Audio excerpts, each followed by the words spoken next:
Hey guys, this is Hell Hades, free to play. And yes, we're back on the free to play account, level 34. Literally just logged in for day 6 and got a nice little chunk of energy.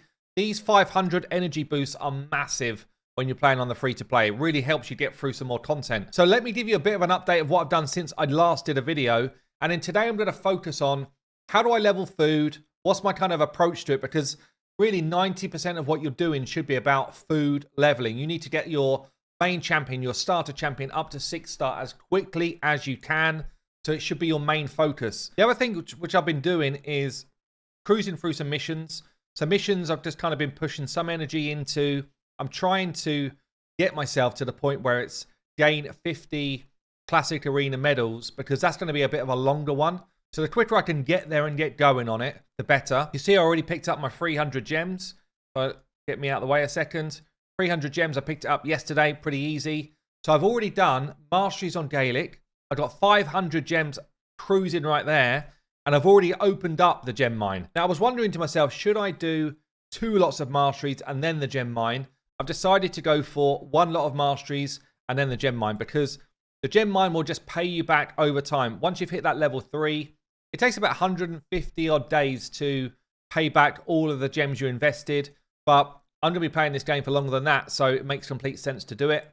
If you're not like a long-term player on a game like this, then your better use of gems is honestly just to convert them into energy. But for me, I know I've been playing the free-to-play for a while, so I want those gems coming back. Gives me a nice constant flow. So that's something I decided to do. So yeah, missions have been going well. The arena has been going well. Much better than I expected. A lot of people have said to me, the arena, totally toxic.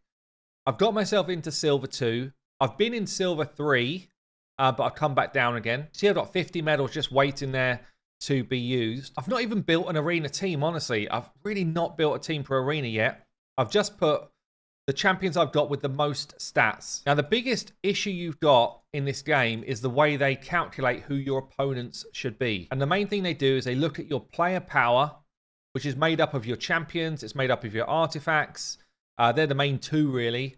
And they kind of give you a power. Now, if you don't clear out crap artifacts you're not going to use, if you don't keep your roster to like a sensible size, then your power is going to be inflated above what it should be. And I guess the stupid thing about arena here is that the longer you've played the game for without developing your account in the right ways, the harder these fights become, because your player power will just grow over time as you gain stuff, champions, gear, all that type of thing. So what you want to be doing is trying to get yourself up as high as you can with your current kind of position and make the most of this early game whilst you're developing your account.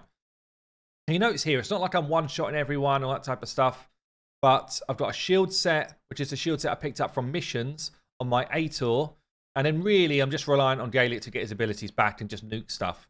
I won't be going for any fights where I see people with massively higher power than me, because it means they've just got a lot more stats to play with, and I won't be going for any fights where I just see like a whole bunch of legendary champions, because it just doesn't make sense to do it at this stage. Like this one down here is a 6-star champion. The rest are all 5 stars. They're just way stronger than me, even if my player power looks similar, which it doesn't. But every now and then you get one of these weird ones. It's like, look at that. The overall player power is about the same as mine, but the team is kind of consistent of all their power, which is why they're still in that same fight as me. Very weird way of matching people up in this game. But pretty much, I'm just cruising through and gaining my medals every day. If I get a board where it just looks insane, I'll just avoid it. I come back, I'll reset, and we'll kind of go again a little bit later on. We'll kind of go back and do some farming, and then 20 minutes later or whatever, I'll just do a reset and see what's popping up after that. And pretty much with this team, it's just, I don't really care if I lose. I'd rather not lose, obviously, but I don't really care if I lose. So it's just about hitting auto. There's no fancy tactics here. It's literally just, have I got enough stats on my champs to do the job? And you'll see, a lot of these fights, this is a tricky one. A lot of these fights I kind of have a good shot at in the front half, but the back end, like way too strong. Maybe this one, but it's actually a well-built team. Too strong. This is a funny one. Now, 99% of the time I'm going to lose this fight. His power is way less than mine. He's a 6-star. If he's built his KO well at all, he should just one-shot my whole team. So he hasn't. He does have life steal gear on, so every time he hits, he is regenerating life. Because I've got that provoke away there from Ator, I'll probably win the fight. But it is a dodgy one, and it's one to look out for because you can be sort of taken out that way. So up to 56 on the medals there. I'm looking to upgrade my crit damage. So I've done the 3 attacks. Stop there. Once you've done the 3 attacks, don't do any more in attack for a long, long time. The reason why it does it, the game pushes you this way for a mission or a challenge or something. Stop there and start to push it into crit damage and perhaps some early accuracy as well. Both of those are good, but crit damage, I feel like perception gear now gives you a lot more accuracy. So crit damage becomes the one where I feel like you get a lot of benefit. Resistance, you actually get a lot of benefit once you start getting into Doom Tower. And accuracy obviously lets you land ability. So that's really good as well. So Arena is going well. I have been kind of doing the main daily quests. You see here, doing my dailies every day. I'm holding on to now energy in my other quests. I'm just holding it there because we know the fusion's coming around the corner. Do I think I'm going to get the new legendary champion, the fusion? Probably not. I probably don't have enough resources. Mainly shards, honestly. I don't have enough shards to pull to make that a definite. But I probably can pick up either some of the rares or some of the epic champions as part of that fusion. And that will give me just a bit of a turbo boost to the account. So I'm definitely saving resources for that. I've just started to save the daily packs as well. Don't need to use that energy right now. I'm going to save it. Try and get some more stuff out of the fusion. In the market, I am picking up any mystery shard I see. I'm also picking up this fella. And I'm going to show you why in a second. Outlaw Monk. You're like, Outlaw Monk? He looks trash. He is one of the best early game clan boss champions you can find. If you did not start with Kale and you've got no poison in your team, this dude actually kicks out a reasonable amount of poison. So check this out. Look, we're on normal clan boss, yeah? It's super easy, but we don't last any time. We need to get to 3.6 mil damage. We're not going to get there just yet. I can easily do easy straight away. Like straight away, that's no problem. But let me show you on normal. And actually what I'm going to do is sub in that second Outlaw Monk. I'll just put a few levels on him. So we've got 2 Outlaw Monks, both of them just in gear that's going to give them a bit of accuracy. So 2 sets perception here with a bit of speed. He's at like 143 speed, 136 accuracy. The other dude I just threw some stuff on as well. 145 speed, 86 accuracy. Gaelic's still in his same lifesteal gear. Sniper's still in the same gear we've had before. And Apothecary's really just got a few random bits on. We're going to re-gear him in this video. But he's just kind of starting to come up and be built out. So nobody's got good damage or anything like that. In fact, I don't want this dude taking the stuns because he's a lot of my damage. Probably want Sniper taking stuns. Basically, the leader's going to be the person who gets stunned if everything else is equal. And what you'll see here is we don't do much damage through hits, but these Outlaw Monks drop 2 poisons on their A2 each. It's worth picking up copies of them because you can book them to get cooldowns on that ability. And that's all you want them in there for, just dropping these poisons. Early game, poison is the way you do damage. Yeah, so the more that you can get that poison rolling, the better. If you've got enough accuracy and you put him in reflex gear, he'll cool down that A2 quicker. You notice there he just gets extra turns as well on his A1 sometimes. If you put him in relentless gear, if you've got some yet, then again, he might rotate round to that A2 even quicker. But you'll see here, we're kind of chunking up a good amount of damage, 400k. And really, I've got nothing. This team is nothing yet. I've got no champions like built for clan boss. Nobody's of the right sort of levels and stuff. And having these 2 in the team dramatically improve my damage output. Like by a lot, by a massive amount. And it gives me a chance to actually 4-key normal clan boss very early just by pulling a couple of champions out of the marketplace. This is going to end up being probably close to 1 million because these 2 got a bit more about them in terms of staying alive. But I've lost the poisons now. I'd actually rather have someone else up, even if they're in a toxic set.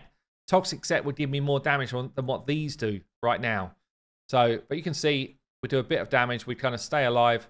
Once this fella gets War Master, which is what I'm looking for from him in terms of his tier 6 mastery, he's got to be level 60 for that, then he will stay alive a lot better and he'll just do more damage. But 956k from a key. And you're like, yeah, but did the monks do anything?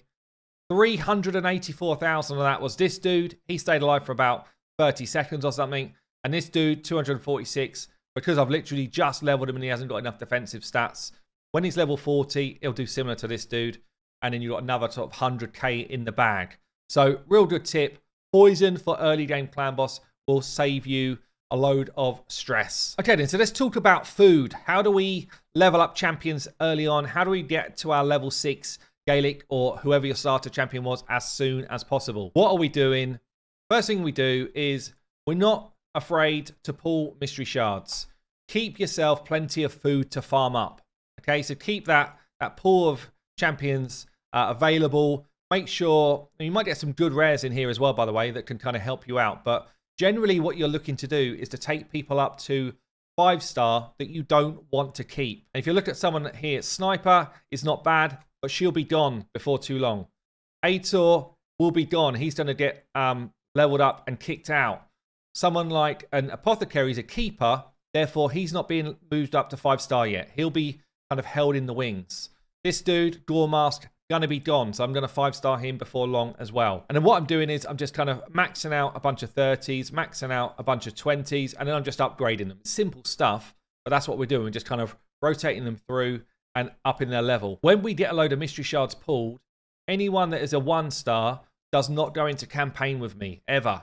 I'm not up for all that. We just grab one, put 3 of his buddies in there, put 1 brew, and that'll give me a level 10. And then I just upgrade their rank with one of the other ones. And all of a sudden they're a 2-star. And they're going to be available to level up your other 2 stars. Then once you've done all of that, we'll get your 2 stars upgrading to 3 stars. Get yourself enough of the 3 stars.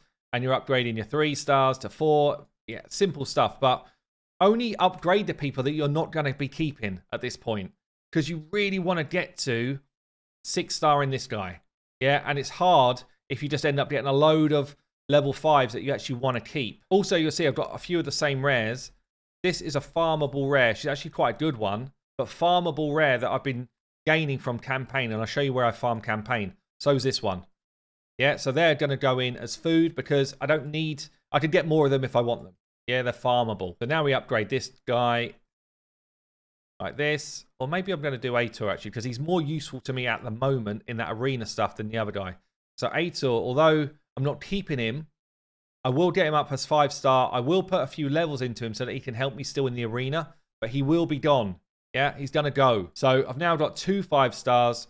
I've got another 1, 2 ready to kind of be promoted to 5-star as well. And then I've got a few more kind of bits of food already done. So I'm kind of pushing on pretty well. For start of day 6, we're pushing on pretty well with the farm. And I'll show you where I farm in a minute. What's going on in here? I think there is a fusion warm-up event. We love these. Free stuff. Keep an eye out for any events that are popping up. So, how do I farm up my food? Where am I going? I got myself into Brutal Campaign. Yes, a Brutal Campaign. I'm not trying to 3-star everything yet. I could do now. I could go back and probably 3-star all of normal. I'm not doing that yet. My energy is going into Brutal.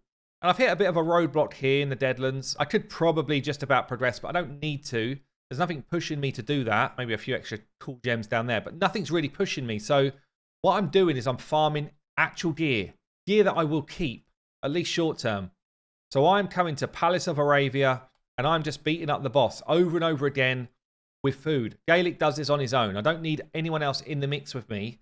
And that's the best possible way that you can use your experience because everybody in a slot gets an even cut of the experience, even if they're max level. So you want as much experience going into your food as possible, which means you want 3 food champions in this spot. The further you go in campaign, the higher the amount of experience you get per win. So you want to be pushing as hard as you can, but at this stage, I can't really push on to the place where I want to be to give me my most experience, which is eventually I will farm here.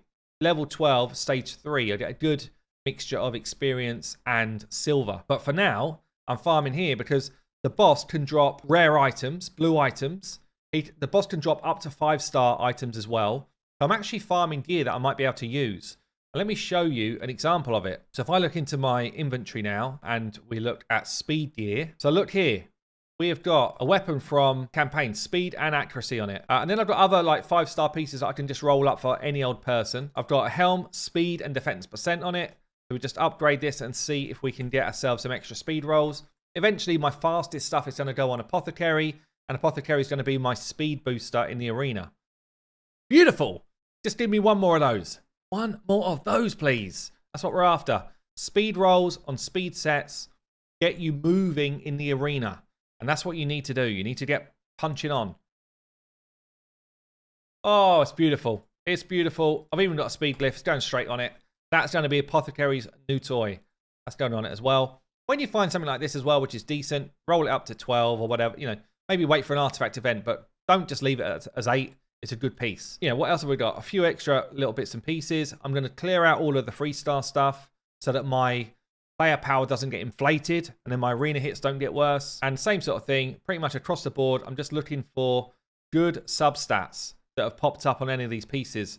On gloves, I'm looking for HP % main stat, defense % main stat as like my primary ones, or crit rate main stat. But any speed gloves that's got speed on it, I'm keeping anyway, if they're like 4 or 5 star. Same sort of thing with the chests. I'm really looking for HP % or defense % or attack %. But I'm looking for good sub rolls. And then we've got a pair of boots here, a 4-star set of boots. It's a shame they're not 5-star. I really want to get some 5-star boots, but 4-star speed with a couple of substats as well. Beautiful.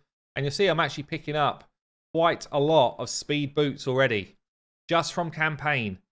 And that's going to set me up really well for faction wars and for when I start to get some more champs. I did the same thing in the lifesteal area. So I've just shown you where I'm farming right now, which is 6-7. I've tried farming 8-7 as well. I win probably about 90% of my fights, but losing 10% of energy on losses is not acceptable to me. So eventually, when I get a little bit more strength on my Gaelic, I will farm here as well. So I want lifesteal gear and I want speed gear, both of them. Both of them really important to me. When my account progresses even further, I will go to Nightmare and I will farm speed gear again in Nightmare. Even when I can kill a good level of dragon, I will still come here and farm speed boots, and I will get myself 6-star speed boots for sure. I'll probably do the same in Valdemar Strait again. So this is how you kind of progress your account really well, whilst also developing your gear. And that's a really important thing to do. You've got to do the two side by side. Just having a level 60 champion is not enough. Just having a load of stuff out of dragon is not enough. You need to do the two together. And this is the most efficient way that you can burn your energy early on. So all of the focus is still on getting myself 6-star Gaelic. But at the same time, I'm able to push a bit in Clan Boss, push a bit in the arena, do some missions. And I find, really for sanity, if I was like hardcore doing this, I probably wouldn't do the missions as much. But for sanity, it's quite fun just to pop off and do a couple of missions and mix it up. And I would suggest you do that. You'll enjoy the game more. But this has to be where you come back to for your main focus, because that 6-star is an account changer. Anyway, guys, I've been Hell Hades, free to play. Hope you enjoyed the series. I will catch you later.